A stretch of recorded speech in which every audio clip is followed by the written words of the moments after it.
Recording has begun.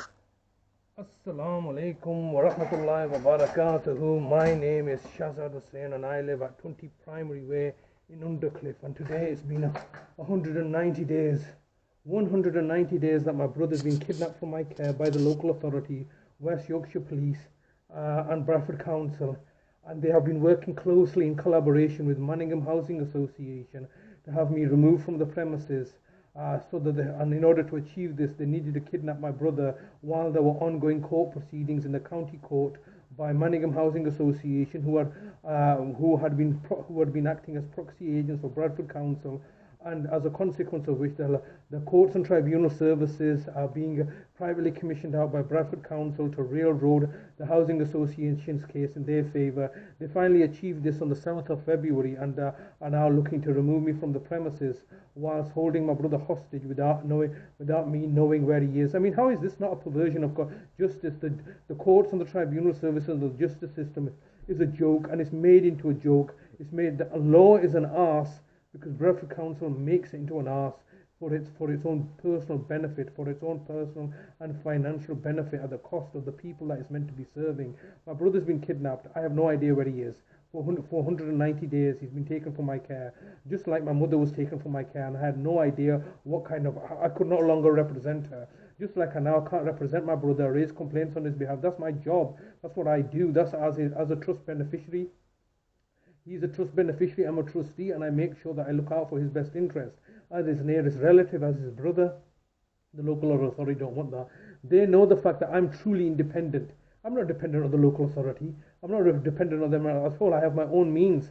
And this is what they don't want. They don't want true independence. They give you the illusion that they are independent. Like, for example, West Yorkshire Police is independent from Bradford Council. Is it really? Is it independent or is it dependent? Because it gets its money from Bradford Council. Bradford Council is the one that goes around collecting all the taxes. It collects all the council taxes to give to the West Yorkshire Police. So they're not independent, are they? They're quite dependent. Yes, the West Yorkshire Police no doubt get funding from other district councils such as Leeds, Wakefield, Calderley and Kirklees, but they're still dependent on Bradford Council. And so they're not independent. And they may get independent funds from the government as well, through the police structure. But like I said, it's a very cozy relationship they have with each other. So they're not independent. Neither is the, and I can assure you from my experience, neither is the NHS, particularly the Manningham Housing Association is not independent. It's just a tick box exercise to say, oh look, we're meeting the needs of the vulnerable Asian community, because that's what they get funding for. It's all just a tick box exercise.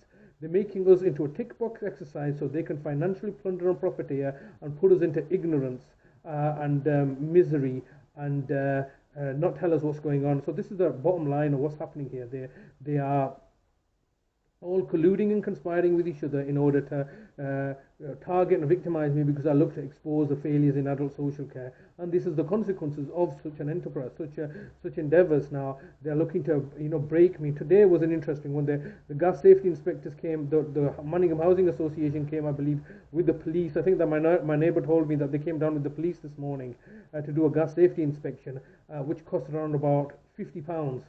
But they've gone to the courts and charged legal fees of over £5,000, and are forcing things through and bringing the police over in order to target and victimize me. So that all failed this morning because I was not at home. And then subsequently, in the afternoon, I believe, the council has sent over bailiffs to pay £5,000 in council tax. £5,000 in council tax for what? At the same time, you've kidnapped my brother and taken all his money away. It's just horrendous what they're doing. And there's no stopping them. They just continue to do whatever they're doing because they have no accountability. There's no way that they have any fear of the law. They say and purport that they're working, according to the laws that they're governed under. But the bottom line is, if there's no consequences to you in breaking the laws, there's no grave consequences to you, then why would you even keep those? You would just the laws are just given lip service. That's what the local authority does, and that's what the police does, and that's what most of these organizations do. They just pay lip service to the laws that they follow, tick box exercises, but they choose any opportunity that allows them to plunder and profiteer and commit fraud and corruption is open to them. It's just lip service. That's all they give you, a tick box exercise and a lip service. And then everybody's just really confused because they speak in soft. And this is another thing I've noticed. They always speak in soft tones. You think, oh, this guy is really nice. Oh, yes, hello, Mr. Hussein. I'm just here to do my little job here. Don't worry about me. I'm just a simple guy. I'm not too clever. I'm just here to do my job. And you think, oh, just to disarm you, when the reality is that they they know what they're doing. They're just acting. This is all just one big act, one big show to fool the people into thinking, oh no, he was really nice. Wasn't he so lovely? He was just so calm and cool, and he called me sir. Particularly, or this the Asians, particularly the Asians, they love that, especially Asian women. So Asian women probably don't get treated the best at home. All right, they're not given the like I know the outward respect that the society would give them about their rights. And so these people come over and, oh yeah, I know Asian, we proper love it. Oh, they're so nice to us. They treat us with dignity and respect. Oh my God, women are sometimes I do despair. Sometimes I think to myself, what's wrong with you? They're only being nice to manipulate you, all right, and you're falling for it.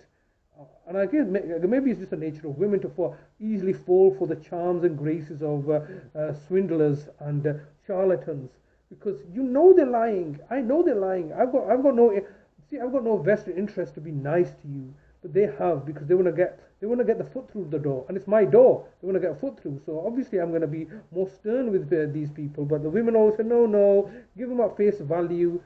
It's just ridiculous. But anyway, today's been an interesting day. I've got another week or so before they're going to try to come back again. But it's all rigged, you understand? There's nothing I can do. The judges have been bought off. The police are on their side. The judges and the courts and everybody's on their side. All they're looking to do to me is just to terrorize me and victimize me and my brother in order to continue this facade of the milk train and gravy. Kick the can down the road and keep the gravy train going, which is all money for them. They all got a cushy little number, and they all have diminished responsibility through willful ignorance of what's really happening here. Just saying, well, we're just doing our job, and we don't care about the consequences. We don't care about the bigger picture. But we're just here to do one little bit here, a cog in the machine. You got to respect us. We've got all these laws and stuff. It's all right. Look at the bigger picture. The bigger picture is that they're scamming and frauding me and my brother because I was looking to expose them for their frauds and failures. And as a consequence, they're targeting and victimizing me, continue to put me under pressure, mentally and psychologically torturing me, buying off the judges to rubber stamp orders that they need and require in order to further victimize me. They just use this legal warfare. It's just using the law as weaponizing the law against me. All right, when obviously that's what the law is there for. The laws are not there to act as a weapon. It's not there to be abused and exploited, to become a weapon to be targeted to hurt and harm me. It's there to be impartial and to dispense justice. Is this justice? No. The local authority can't do the jobs properly, so they need to weaponize things. They weaponize all my relationships against me and make them toxic, so then they're no good to me. They weaponize everything in my life, and then they do this by weaponizing the legal system, by buying off the judges, by buying off the barristers and the solicitors and the courts and everybody else, just going through all this effort just to cover up their own backsides. And you know what, when it gets exposed, it will get fully exposed, not just like the post office scandal. Well, I can rant and rave on for a long time, but like I said, I'm just trying to keep my cool, keep level-headed, because what they want me to do, they want me to mentally break down. And see, I'm publicizing. Let them listen to my conversations. All right, I want everybody to know what they're doing here. They truly are evil and villainous. They've murdered my family members, and they're going to murder my brother. And I'm just shouting and screaming to the whole world that this is what they're going to do. Nobody may listen, but at least it'll be on record that I recorded this, and this was happening today on the 14th of February, Valentine's Day, when everybody's celebrating about true love. We are here, in abject misery, loneliness and isolation, so they can psychologically torture me. We'll see what happens. I'm still fighting strong. Allah Hafiz.